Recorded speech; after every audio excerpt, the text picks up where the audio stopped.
You know, we all have that one person in our lives.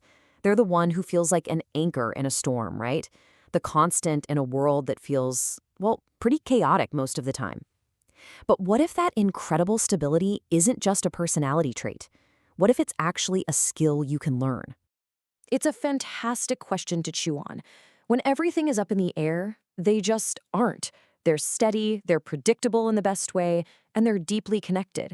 It really makes you wonder, is it just dumb luck, or is there something else going on under the hood?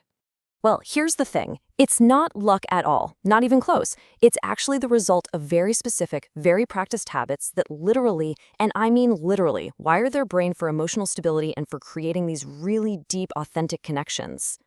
So that's what we're going to do today. We're going to decode that wiring. We're going to break it down into 4 core pillars. Think of it like a psychological operating system that lets these people navigate their relationships and their whole lives, really, with this incredible sense of calm and clarity. So first things first, the foundation for all of this, it starts on the inside. Before you can ever hope to connect deeply with someone else, you first have to build a powerful, self-sufficient inner world. And at the absolute core of this is something called internal validation.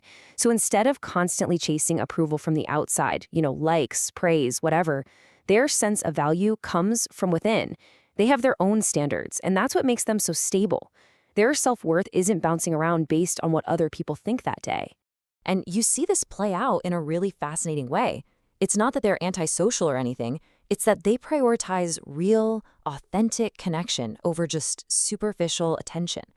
They don't need to post about every little thing to feel secure, because for them, the connection itself is the reward. So how do they actually build this? Well, for one, they embrace what we call healthy solitude. They see being alone as a way to recharge their batteries, not as a punishment. This helps them build a really rich inner life where their own thoughts are actually interesting to them. And they get that being on all the time, constantly socializing, can just create mental noise that gets in the way of real self-awareness. Now, having this strong inner world has a really cool side effect on their communication style. Because they're not so easily rattled, they just don't get sucked into pointless drama. Their default setting isn't to react, it's to observe. Psychologists have a term for this: cognitive restraint. You know how it is, right? In the heat of an argument, our impulse is to defend, to attack, to just jump in. But these folks have trained themselves to just pause. And it's in that tiny little gap between the trigger and the response. That's where all the power is. And let's be clear, this is not a passive thing. When they're observing, they're actively hunting for deeper information. They're reading between the lines, they're noticing patterns, they're trying to figure out the why behind what someone is saying. This lets them respond with so much more clarity, instead of just getting offended by the surface-level noise. So here's a little gut check for you. Think about the last disagreement you were in. Were you truly listening, or were you just reloading, waiting for your turn to talk, already building your perfect comeback in your head? The difference between those two things, it's everything.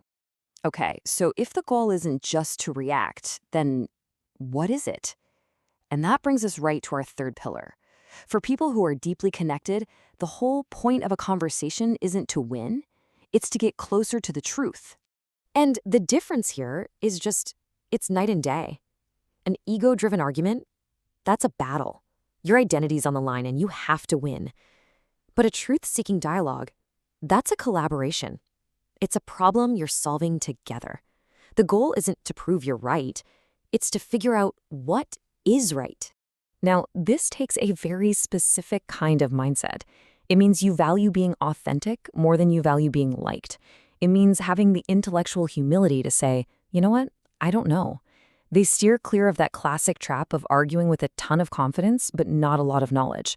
And maybe the most important part, they think about their own thinking, which lets them see their own biases and blind spots with sometimes painful clarity. Okay, so this all sounds great, but how on earth do they develop these skills? I mean, nobody just wakes up one day with all this figured out, right? This final pillar is all about the how, the method, and you might be surprised by how simple it is. It really all boils down to this one number, 1%. It's not about making massive, life-altering changes overnight. Nope, it's about something much, much smaller and way more sustainable. This is the core idea behind Kaizen, a Japanese philosophy. The whole concept is genius. Instead of trying to fix everything all at once, which just totally overwhelms your brain, You focus on tiny, incremental improvements, just getting 1% better every single day. That's how our brains actually build new habits that stick. And the process itself is beautifully simple. First, you target one tiny, manageable behavior. I'm talking super small, like a 5-minute check-in with your partner before you go to sleep. Then, you practice it, consistently, until it starts to feel automatic. And then you just let your brain do its thing, building a new neural pathway until that little effort becomes an unconscious skill. And here's what's absolutely crucial. They rely on systems, not on feelings. They don't wait until they feel like communicating well. No way.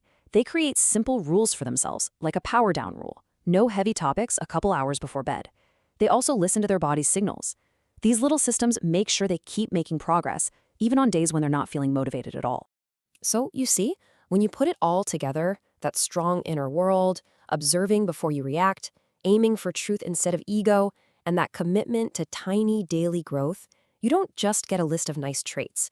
You get a complete psychological operating system that is literally designed for deep connection. And this is why it matters so much. This isn't just about romance. This is the bedrock of trust in any meaningful relationship you have with your family, your friends, your coworkers. It is the universal blueprint for becoming the kind of person that other people know, without a doubt, they can count on. So as we wrap this up, the real question to ask yourself is, which little part of your own operating system are you going to work on? What's the one tiny 1% change you're going to commit to starting today? Because that single, small step, that's the beginning of everything. That's how you start building a deeper, more stable connection with yourself and in turn with everyone around you.